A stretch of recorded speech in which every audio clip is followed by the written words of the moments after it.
삐 빠른 기차, 하룻밤 등은 매춘 여성들이 사용해온 구어체의 일종입니다. 그러나 이러한 용어를 사용하기 위해서는 새로 시작한 여성들에게 쉽지 않습니다. 처음 이 일을 시작했을 때 그런 단어들을 말하는 것이 너무 부끄러웠지만 결국 익숙해졌습니다. 먹고 살기 위해서는 그것이 필요했기 때문입니다. 한 여성이 회상합니다. 25세의 무아이는 트룬킨 거리의 한 노래방에서 일하고 있으며 여전히 많은 남성 고객들에게 매력을 느끼게 합니다. 그녀는 다른 선배들처럼 거리에서 생계를 의존하지는 않지만 직업의 고통을 감수해야 합니다. 그녀는 질투에 의한 폭행 위협, 다른 사람과의 경쟁 등으로부터 끊임없이 스트레스를 받습니다. 손님을 받을 때마다 30만에서 50만 동을 벌지만 그중 50%에서 70%는 사장에게 내야 해요. 방세와 콘돔값 빼고 나면 남는 돈이 얼마 없죠. 그녀는 씁쓸한 한숨을 내쉬며 말합니다. 금지된 직업 뒤에는 사회에서 경멸의 시선을 받는 여성들도 여러 가지 복잡한 감정을 품고 있습니다. 32세의 라는 상황에 밀려 신체로 생계를 꾸리는 직업에 발을 들여놓았습니다. 그녀는 생계의 파란만장한 직업 때문에 나이에 비해 훨씬 성숙해 보이며 영혼과 육체도 무딘 상태가 되어버렸습니다. 하지만 직업에서 벗어나 소탈하고 순박한 모습으로 돌아오면 그녀는 본래의 매력을 되찾습니다. 우리 고향에는 아름다운 소녀들이 많아요. 언덕 지역의 소녀들이죠.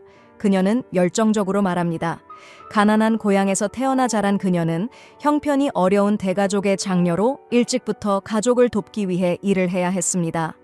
그녀는 말없이 고개를 숙이며 직업에 대한 부끄러움이 드러나는 얼굴을 보이기 싫어하는 듯합니다. 이 길에 들어선 후 누구를 원망할 수는 없어요. 그저 사람들이 이해해주고 멀리하지 않기를 바랄 뿐이에요. VY는 무거운 편견 속에서 남편 없이 아이를 가지는 삶을 살아야 합니다. 고객의 오락거리가 되면서 그녀는 그 뒤에 숨겨진 위험이 그렇게 오래 지속될 것이라는 것을 알지 못했습니다. 불행한 아이의 출생은 그녀를 끊임없는 괴로움으로 몰아넣었습니다. 우리 같은 여자들에게는 낙태가 일상적이지만 어쩔 수 없이 아이를 낳아야 할 때도 있어요. 그녀는 고백합니다. VY뿐만 아니라 고압적인 가로등 아래 서 있는 여성들 대다수는 비슷한 상황에 처해 있습니다. 어떤 이들은 서로 만났지만 아무 말도 할 수 없습니다. 부끄러움과 수치심 때문입니다. 그들은 사회가 비난하는 일을 하고 있다고 생각하기 때문입니다. 더 애처로운 것은 일정 나이가 되면 그들은 신체적, 정신적 고통과 함께 어둠 속으로 물러나야 한다는 것입니다. 와엔 허와 카우기아이의 구불구불한 작은 골목 깊숙이, 허름한 숙소들은 많은 타락한 소녀들의 임시 거주지입니다. 여기에는 다양한 연령대와 배경을 가진 여성들이 모여 있으며 일부는 이미 은퇴한 매춘부도 포함되어 있습니다. 보통 이 일을 할 수 없게 되면 고향으로 돌아가지만 돌아갈 곳이 없는 사람들은 그저 비참한 삶을 이어가야 합니다. 한 숙소 주인이 말했습니다. 엔구엔 티 비치는 그러한 경우 중 하나입니다. 40대 중반의 그녀는 5살 아들과 함께 길거리에서 장사를 하며 생계를 이어가고 있습니다. 가난과 병은 그녀를 끊임없이 따라다니고 있으며 그 무게는 불쌍한 아들에게도 전가됩니다. 15세부터 유랑 생활을 하며 생존을 위해 여러 가지 직업을 거치며 살아온 빛은 인생의 가혹함에 의해 신체로 생계를 꾸리는 직업에 발을 들이게 되었습니다. 그녀는 인생에서 가장 아름다운 나이에 믿을 수 없는 충격을 계속 겪었습니다. 인신 매매당하고 나이트클럽과 배서 일하며 고객을 위해 몸을 팔아야 했습니다. 40세가 되었을 때 그녀는 마치 꿈속의 연인 같은 사람과의 사랑에 빠졌지만 임신 소식을 전하자 꿈속의 연인은 조용히 사라졌습니다. 내 운명이 이렇게 정해져 있었으니 다른 일을 탓할 수는 없어요. 다만 내 아이가 불쌍할 뿐이에요. 빛은 눈물을 머금고 말했습니다. 밤의 나비 중 대다수는 고통스럽고 괴로운 노후를 겪으며 살아갑니다. 심지어 은퇴한 후에도 그들은 삶의 수많은 어려움에 직면해야 합니다. 가장 큰 고통은 누군가가 의도치 않게 그들의 아이에게 엄마가 매춘을 했던 사람이라고 말하는 것입니다. 아이에게는 정말 충격적이네요. 아이들은 엄마에 대해 어떻게 생각할까요? 그 아이의 미래는 어떻게 될까요? 사람들이 그 아이가 매춘부의 자식이라는 것을 알게 되면 이는 꽃을 팔고 살아가는 사람들의 슬픈 이야기입니다. 현재 직업을 가지고 있든 아니면 이미 나이가 많아진 상태이든 밤의 나비들은 보통 서로 가까이 살며 많은 사람들이 사는 지역에서는 살 수 없습니다. 많은 밤의 나비들은 그들의 거처가 고정되지 않는다고 합니다. 과거가 발각되면 그들은 떠날 수밖에 없기 때문입니다. 보통 2-3개월마다 어떤 경우에는 일주일 만에라도 새로운 장소로 옮겨야 합니다. 한 여성이 말했습니다. 어떤 매춘부들은 떠돌며 살게 되며 다리 밑, 시장의 구석진 곳 등 사람들의 왕래가 적은 곳을 집으로 삼습니다. 그들은 어디를 가든지 쫓겨나기 때문입니다. 당장 나가 남의 가정에 해를 끼치는 것 같은 당신은 필요 없어. 이런 악습을 이 동네에 가져오지 마세요.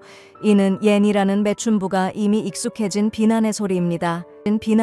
B형 간염을 앓고 있는 그녀는 안전하지 않은 고객과의 만남이 남긴 결과로 고통받고 있으며 매춘업을 그만둔 후에도 생계를 위해 여러 가지 일을 하며 힘겹게 살아가고 있습니다. 그녀가 고향으로 돌아가지 않는 이유를 물었을 때 그녀는 눈물을 글썽이며 말했습니다. 제 고향은 더 이상 없어요. 이제는 아이 양육시설이나 고아원과 같은 의미 있는 일에 남은 생을 바치고 싶어요. 21세의 람은 자신이 길거리 매춘부가 되리라고는 상상도 하지 못했습니다. 그녀는 돌아보며 자신의 인생이 사회의 바닥에 있다는 것을 느꼈습니다. 람은 종 나이에 트랑봄 지역에서 태어나고 자랐습니다. 그 시절 람은 또래 친구들처럼 아름다운 어린 시절을 보냈습니다. 그녀는 매일 줄넘기를 하고 놀이를 하며 부모님의 사랑과 관심 속에서 자랐습니다. 15세가 될 때까지 그녀는 정말 아름답고 따뜻한 꿈속에서 살고 있었던 것입니다. 아마도 사람들은 인생이 어떤 예기치 못한 전개가 있을 수 있다는 것이 사실이라는 말이 맞을 것입니다. 적어도 그것은 램의 경우에 해당합니다. 15세가 되었을 때 그녀의 심리와 생리에서 많은 변화가 일어나고 가장 쉽게 상처받을 시기였던 그때 그녀의 가족은 순식간에 무너졌습니다. 행복하게 살던 가정에서 그녀는 거센 폭풍우 속에 고립된 채 혼자가 되어버렸습니다. 람은 이야기합니다. 그때 우리 부모님은 작은 사업을 했지만 우리 생활을 꾸려나가기에는 충분했습니다. 그런데 아버지가 한때 온화하던 사람이 도박에 빠져서 모든 것을 망쳤어요. 그는 매일 내기 싸움에 빠져들고 밤새 도박과 카드놀이에 빠져 있었죠. 그는 사업도 내팽개치고 다른 도박꾼들에게 돈을 주었습니다. 엄마가 가족을 위해 처음 엄마와 함께 살던 그녀의 삶은 그럭저럭 괜찮았다. 많은 어려움을 극복한 람은 또래 친구들과 같이 학교에 다녔다. 1년 후 그녀의 엄마는 다른 남자와 재혼하기로 결심했다. 그때부터 그녀의 삶은 빠져나올 수 없는 비극으로 바뀌었다. 엄마가 새 남편을 만나고 나서 엄마는 점점 나에게 관심을 덜 가지게 되었어요. 의붓아버지는 종종 이유도 없이 나를 혼냈어요. 엄마가 집에 없을 때 그는 자주 나에게 접근하고 만지려 했어요. 나는 엄마에게 말할 용기가 없었어요. 엄마가 믿지 않을까봐 두려웠거든요. 그래서 나는 그 끔찍한 집에서 조용히 참아야 했어요. 라고 람은 털어놓았다. 가족의 해체로 인해 실망한 람은 학업에 점점 소홀해졌다. 그녀는 종종 나쁜 친구들과 어울리며 방탕한 생활을 했다. 결국 람은 9학년이 되었을 때 퇴학을 당했다. 엄마의 꾸지람이 두렵고 의붓아버지의 위협적인 시선이 두려워 람은 한 친구와 함께 집을 나서 호치민시로 떠돌며 생계를 꾸리기 시작했다. 호치민시는 화려한 도시로 다양한 사람들이 모이는 곳으로 고향에서 온 누구나 놀랄 수밖에 없다. 람도 예외는 아니었다. 균형 잡힌 몸매와 아름다운 얼굴, 하얀 피부, 매력적인 미소를 가진 그녀는 고급 커피숍에서 일하게 되었다. 여기서 한 달 일한 후 그녀는 생활비를 벌 수 있게 되었다. 고객들의 팁과 월급 덕분에 람은 자신이 가난한 고향 소녀라는 사실을 잊었다. 새내기의 아름다움 덕분에 람은 유명한 부자 남자의 눈에 띄게 되었다. 람은 이렇게 말했다. 그는 가게에 들어오면 항상 나에게 커피를 시켰어요. 퇴근할 때는 나에게 많은 돈을 주었어요. 일이 끝나면 그는 나를 데리고 쇼핑과 외출을 하며 아낌없이 관심을 가져주었어요. 삶에 대한 경험이 부족했던 그녀는 오랫동안 받지 못했던 사랑을 받으면서 17살이 되자마자 그의 품에 몸을 맡겼다. 남자친구의 말에 따라 람은 커피숍에서 일을 그만두고 그가 빌린 아파트로 이사했다. 생활비는 전혀 걱정하지 않아도 되는 행복한 시절이었다. 람은 자신이 왕자님을 만난 것 같았다. 람은 이렇게 회상했다. 매일 우리는 함께 자고 저녁이 되면 함께 외식을 했어요. 가끔 그는 나를 여행에 데려가 주었고 그때 나는 정말 행복했어요. 그러나 그녀가 임신했다는 소식을 전하자 그 남자는 흔적도 없이 사라졌다. 그는 점점 커지는 배를 두고 떠났다. 남자친구에게 버림받은 람은 모든 희망이 무너졌다. 남은 적은 돈으로 임신을 준비하기 위해 하숙방을 빌렸다. 람은 우울하게 말했다. 그때 나는 낙태를 하려 했지만 의사가 이미 태아가 너무 커졌다고 했어요. 그래서 나는 그냥 감내해야 했어요. 그렇게 살다가 지내야죠.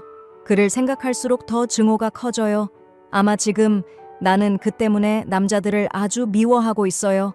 눈가에 흘러내리는 눈물을 보며 나는 어떻게 람을 위로해야 할지 몰랐다. 그때 이웃의 도움 덕분에 람은 귀여운 아들을 출산하게 되었다. 아기를 낳은 지 2달 만에 그녀의 돈이 바닥났다.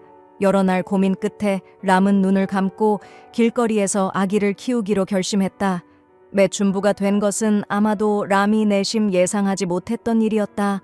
그녀는 이제 자신의 삶이 사회의 바닥에 서 있다고 생각하며 매우 슬퍼했다. 사람들은 그녀를 더럽고 천한 직업을 가진 사람으로 바라보았다. 람은 웃지도 슬프지도 않으며 멀리 바라보며 말했다. 이 직업은 수입이 높지만 정말 굴욕적이에요. 누가 나를 사람으로 여기겠어요? 번 돈은 경비원과 매춘부에게 나눠줘야 하고 남은 돈으로 생활해야 해요. 지금 일을 그만두고 싶지만 뭐 할지도 모르겠어요. 현재 나는 밤에 아기를 돌봐주는 사람을 고용하고 낮에는 아기와 함께 집에 있어요. 추운 안개 속에서 밤마다 손님 없이 담배를 피우며 아침이 되면 람은 홀로 돌아갔다. 심리적으로 문제가 있는 손님을 만났을 때 그녀는 방에서 학대와 폭력을 당하기도 했다. 람은 울며 몸부림쳤지만 도망칠 수 없었다. 한 달 동안 남아있던 멍이 여전히 아프다. 또는 손님이 다수의 변태들이 대기하고 있는 것을 알게 되었을 때는 그런 상황에서는 일주일 내내 나가고 싶지 않았다. 라고 람은 이야기했다. 밤새 깨어있고 낮에 잠들다 보니 람은 많이 여위고 병약해졌다. 그녀는 전화기 화면을 켜며 2 모자의 사진을 보여주었다. 나는 과거의 람이 훨씬 더 밝고 온화하며 건강해 보였다는 것을 보았다. 짧은 시간 안에 그녀는 급격히 쇠약해졌고 특히 순수했던 눈빛이 시들어 버렸다. 그 눈빛은 사람들과의 접촉에서 깊은 슬픔과 분노가 얽혀 있음을 느끼게 했다.